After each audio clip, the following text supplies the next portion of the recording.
जय हिंद बच्चों। आज जो हमारा टॉपिक है वो हाइट एंड डिस्टेंस है। इसे हम एप्लीकेशन ऑफ ट्रिगो भी बोलते हैं। क्लास 10th के लिए ये काफ़ी इम्पोर्टेंट चैप्टर है और मैं इसे एक इजी चैप्टर में कंसीडर करता हूँ, लेकिन कुछ बच्चे इसको भी हार्ड बना लेते हैं, है ना। बिल्कुल इंडियन टीम की तरह हैं वो। किसी भी गेम को अगर कोई लोएस्ट स्कोर भी होगा उसको भी बड़ा इंटरेस्टिंग बनाकर जीतते हैं, और अगर हाईएस्ट स्कोर हो तो मैच तो खुद ब खुद इंटरेस्टिंग बन जाता है। तो खैर, ये क्रिकेट मैच नहीं है, ये पढ़ाई है, और इसे मैं one of the easiest chapter class 10th में समझता हूँ। एंड काफ़ी स्कोरिंग है। इससे जनरली आपको केस स्टडी आते हैं, या नहीं तो फिर 3 मार्कर 5 मार्कर 4 मार्कर जो भी बनता है उस तरह के क्वेश्चन एमसीक्यू तो आएगा ही आएगा। तो इस चैप्टर को हम देखते हैं। जनरली इस चैप्टर को हाइट एंड डिस्टेंस बोलते हैं, बट कहीं कहीं इसे एप्लीकेशन ऑफ ट्रिगोनोमेट्री भी बोलते हैं। तो आइए इस चैप्टर की चीज़ों को हम देखना शुरू करते हैं। इस चैप्टर में सबसे पहले दो मेन एंगल होते हैं। एक होता है angle of elevation, angle of elevation, and दूसरा होता है एंगल ऑफ डिप्रेशन।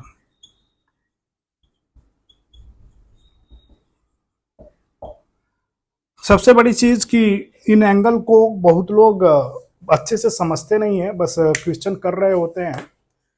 तो इस एंगल को हम समझने की कोशिश करते हैं। एंगल ऑफ इलेवेशन तब बनता है जब हम अपने से ज़्यादा हाइट की किसी चीज़ को देखते हैं। जैसे एग्जाम्पल, मान लो कि यहाँ पर एक बच्चा है, ये यहाँ पे खड़ा है, और यहाँ पर ये एक बिल्डिंग है, एंड यहाँ पर इसका दोस्त ये खड़ा है, ठीक है। तो ये जब इसको देखेगा, यानी लाइन ऑफ साइट हमारा इस डायरेक्शन में है, तो अर्थ के हॉरिजॉन्टल लाइन में जो एंगल बनेगा वो होगा एंगल ऑफ इलेवेशन।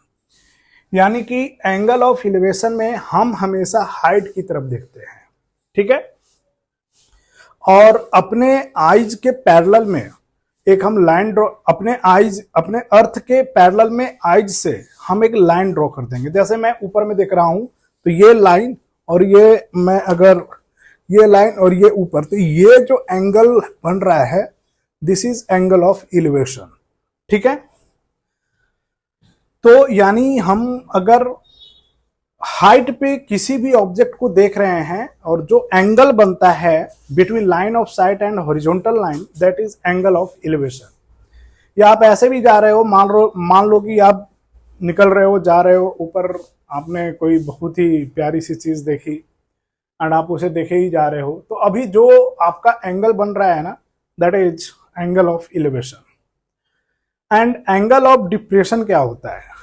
मान लो कि यहाँ पर एक बंदा है ना, और ये अपने से नीचे एक बंदे को देख रहा है। मान लो कि ये किसी छत पे खड़ा है, ठीक है, और ये नीचे की तरफ देख रहा है।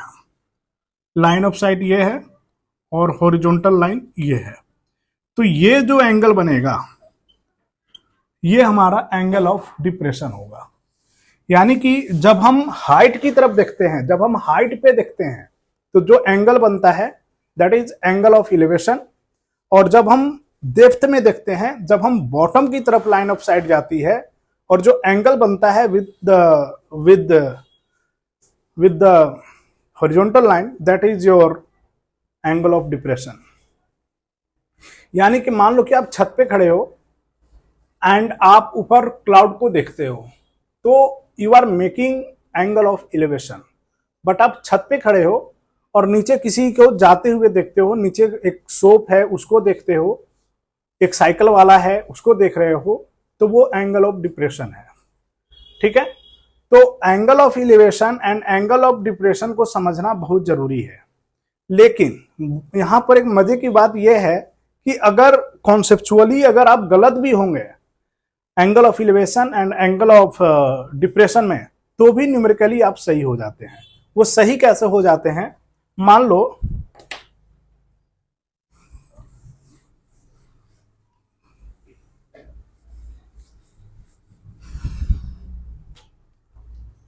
मान लेते हैं कि एक बच्चा है जो कि एक छोटा बच्चा है और ये अपने पापा को देख रहा है, ठीक है। ये यहां से ऐसे देखा, ठीक है। तो यहां पर एक ब्लैक ट्रायंगल बन रहा है और एक मैं ऐसे करके ऐसे भी बना देता हूं। तो आप ये देखिए, एंगल ऑफ इलिवेशन ये है, इसको हम ई बोल देते हैं, और ये एंगल ऑफ डिप्रेशन है हकीकत में।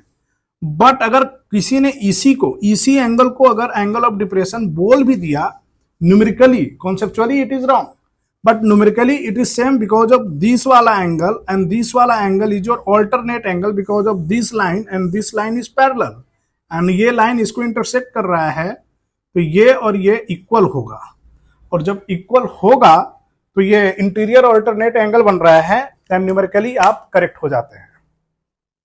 तो आधा नंबर 1 नंबर टीचर वैसे पनिश करती हैं, बट न्यूमेरिकल आपका सही रहता है, आंसर सब आ जाएगा।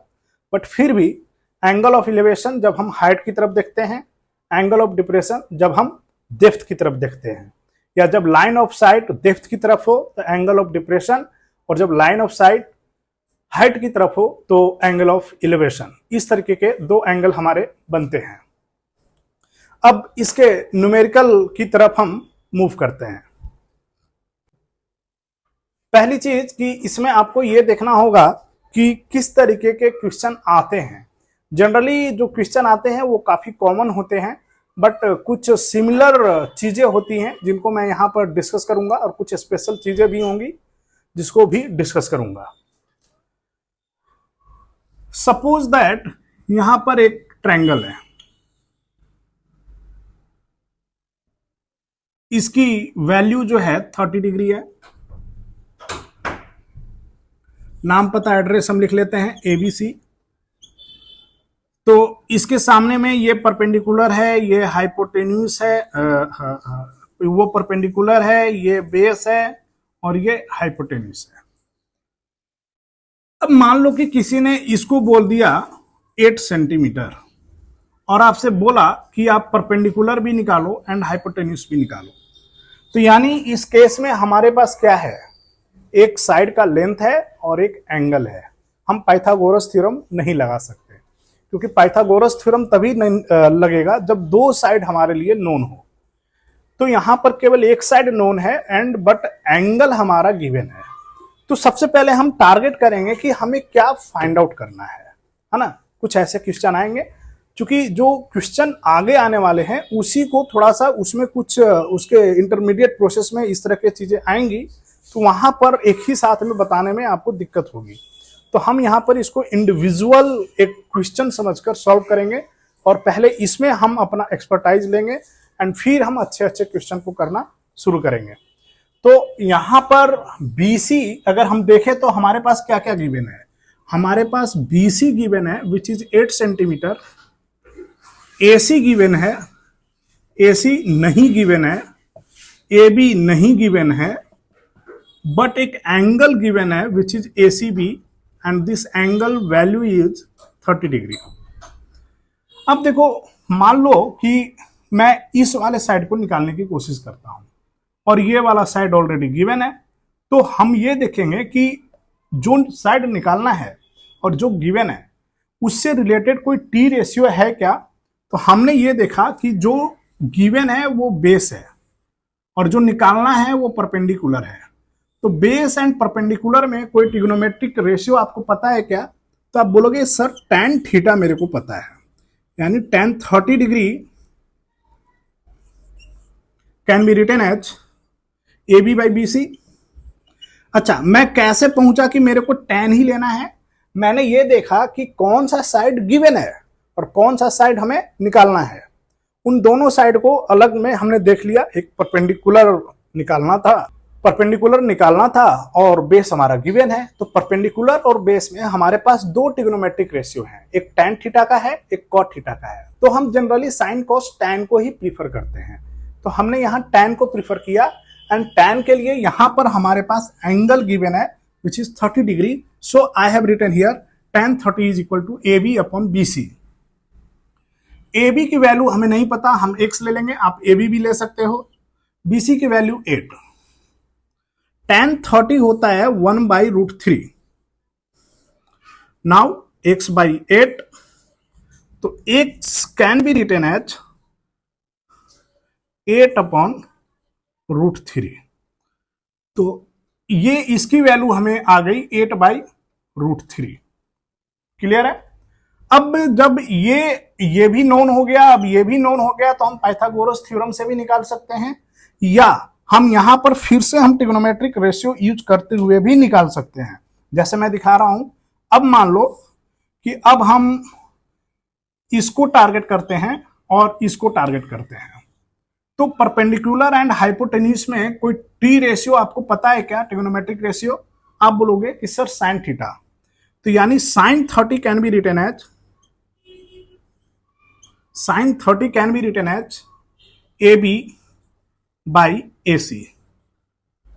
साइन 30 की वैल्यू होता है 1/2 और ए बी हमें पता है विच इज 8/√3 एंड ए सी हमें नहीं पता।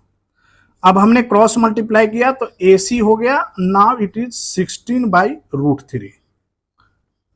जो भी सेंटीमीटर, मीटर, किलोमीटर है यूनिट हम यहां पर लिख लेंगे। तो ये हमारा ए सी की वैल्यू आ गई। इसका मतलब कि now we have perpendicular, hypotenuse and base, तीनों डायमेंशन हमें पता चल गया विदाउट यूजिंग पाइथागोरस थ्योरम। ये हम ऐसा वाला काम कब करेंगे? जब एक एंगल और एक साइड गिवन हो, तब हम इस प्रोसेस में जाएंगे। हम जिस साइड को निकालना है उसको टारगेट करेंगे, जो साइड गिवन है उसको भी देखेंगे, फिर देखेंगे उन दोनों में क्या रिलेशन है, एंड उससे रिलेटेड जो ट्रिग्नोमेट्रिक रेशियो होगा उसको हम कंसीडर करेंगे और फिर हम कैलकुलेशन करना शुरू कर लेंगे। एक बार मेरे कैलकुलेशन को अच्छे से देख लीजिए।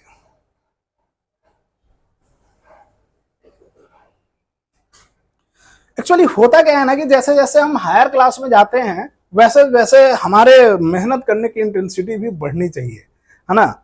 तो अगर हम लोअर क्लास जैसा ही सोचेंगे कि 1 घंटा पढ़ लिया दैट इज इनफ, तो भाई 1 घंटा पढ़ने में वो इनफ है नहीं, आपको मेहनत तो करनी पड़ेगी। अगर अच्छे रिजल्ट चाहिए तो मेहनत करना पड़ेगा, और नहीं चाहिए तो भाई जैसे कर रहे हो वैसे करते रहो, कोई दिक्कत नहीं है। लेकिन मेरे को लगता है कि आप अगर यहाँ पर आए हैं तो मेहनत करने के लिए आए हैं। तो देख लीजिए, अभी मैं 1-2 क्वेश्चन इसी पैटर्न पे और कराऊंगा।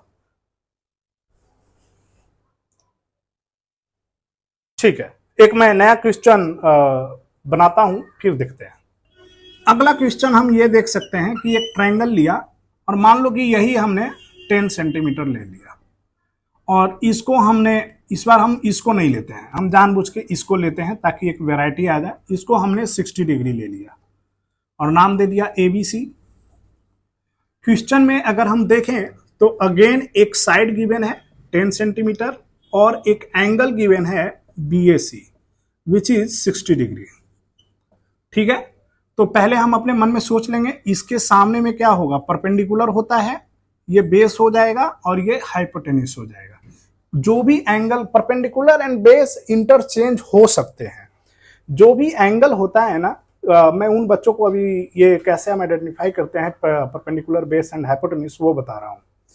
तो कोई भी एंगल हो, एंगल के सामने वाला साइड हमेशा परपेंडिकुलर होता है। जैसे मान लो एक ये ट्रायंगल बनाया और यहां पर हमने 45 डिग्री ले लिया, 90 के सामने वाला ये हाइपोटेन्यूज, तो यहां पर ये परपेंडिकुलर, ये बेस, और ये हमारा 90 डिग्री, और इसके सामने में ये बन रहा था, तो ये हमारा हाइपोटेन्यूज हो गया।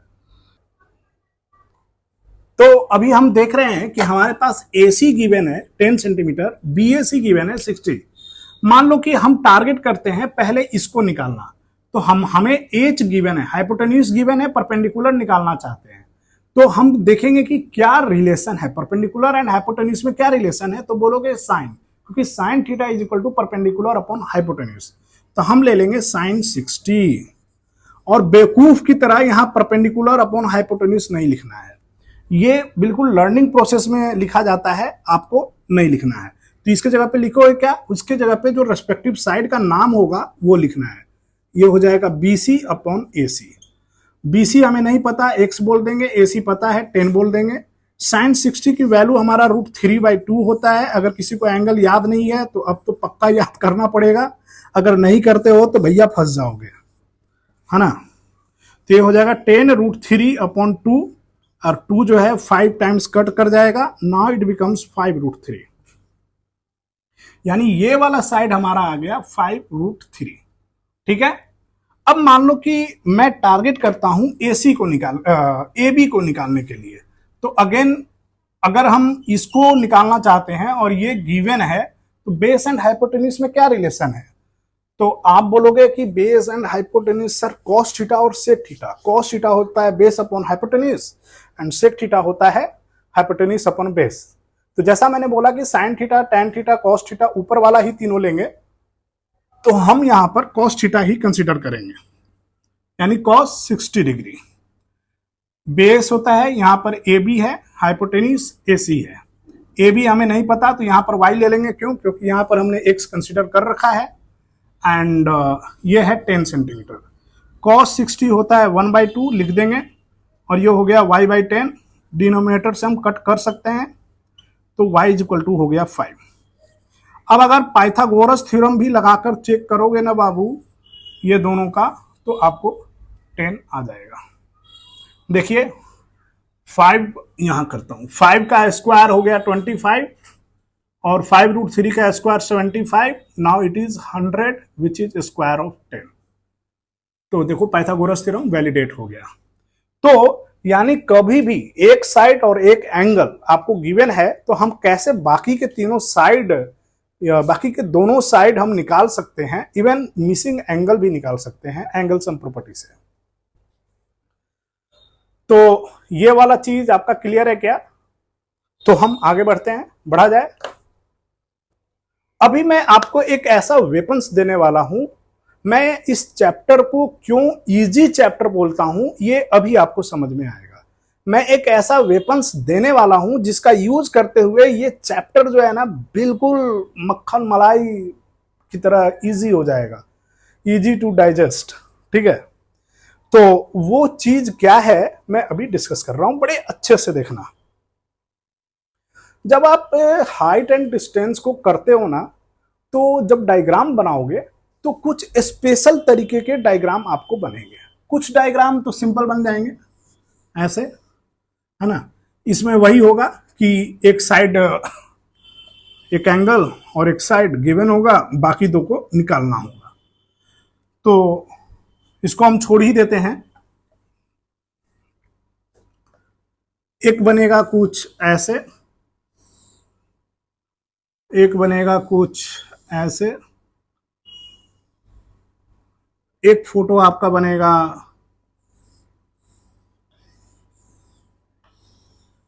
ऐसे, एंड कुछ फोटोज जो हैं आपको बनेंगे ऐसे, भी कुछ फोटो बनते हैं। ये थोड़ा छोटा कर देता हूं ताकि समझ में आए।